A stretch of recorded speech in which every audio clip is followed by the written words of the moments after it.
What do you think of the area? I know you're not from here, right? Are you from California?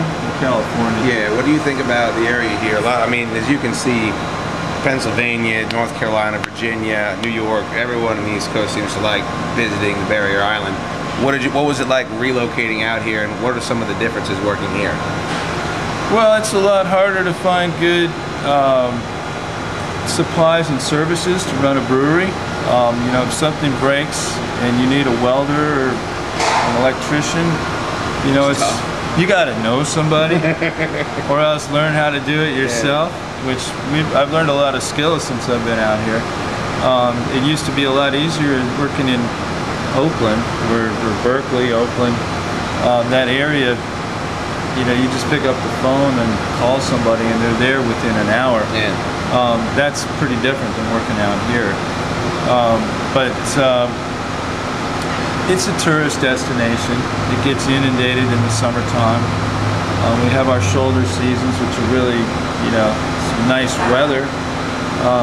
Wintertime's kind of long and dull, a little slow. You know, it's got its seasons. It was the opposite in Berkeley, where the opposite, you know, would be our off season, would be their on season, because it's all based around a college. You know, we're 4 blocks away from UC Berkeley. Does that change, like, what you brew? Does that change your product at all, like what you decide to try? Not really. At the time, it does to some extent. I think people are a little bit more conservative here than in California. Yeah. And so, you know, we were doing some pretty outlandish beers then, which for the time were a little bit cutting edge. Now it's considered the norm to be making all these exotic spiced beers. People here are catching on to that a little bit, but in general I've sort of toned it down a little bit. But what I'm finding is more and more people are asking for the things that, you know, were popular then 10 years ago.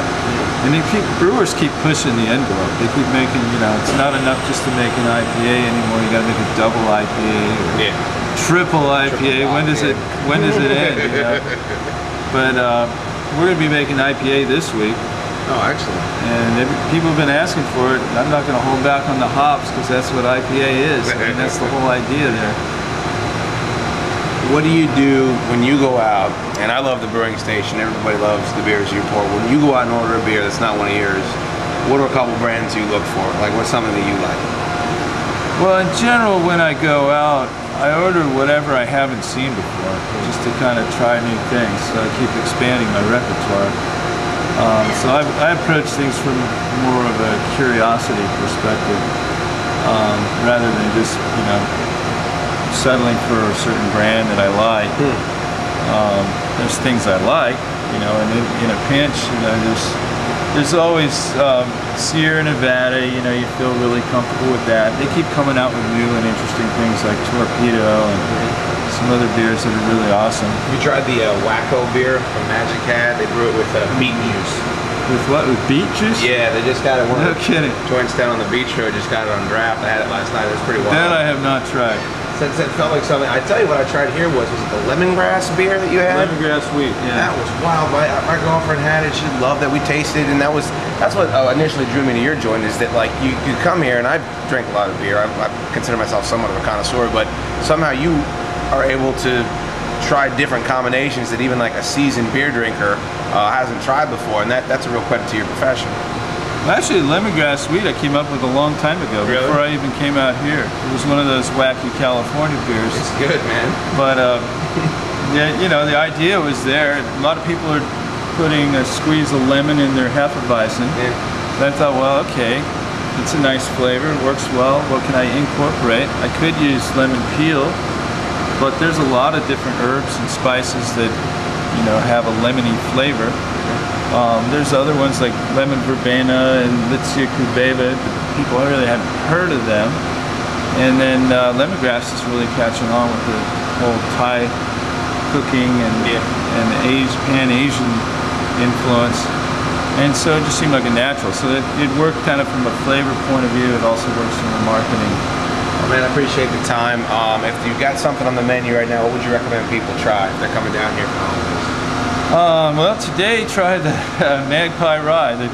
the flavor choices keep changing. The only thing we keep on all the time is the Olsh, or we try to keep it on all the time. And lemongrass will probably last, I think maybe another 2 or 3 weeks. We'll be out of it. It'll be gone. I'll have to get a growler. So you better, well, it's not in the growler. It's only in the bottles. Oh, it's only in the bottle? It's only in the bottles. I'll have to check that so out. It's bottle conditioned. When do you start your Oktoberfest brew? I don't know about an Oktoberfest. We have done one in tribute to Thelonious Monk's birthday. The North Coast Brewing has something very similar to that they came up with. So I don't know if we're doing that. Copperopolis is one that we brew from time to time. I'm going to be putting up some ESB in bottles in the fall. So we'll have some bottle conditioned ESB. That'll be the Moondog ESB. Got to have a clever name for everything. There's a story behind every one of them. Awesome. Well, if people want to check you out, you guys got a website, and you're in KDH. Everybody knows that. Is it OB Brewing? OBBrewing.com. Yeah, excellent. Really appreciate your time, man. Thanks a lot for having us on. Thank you. Great.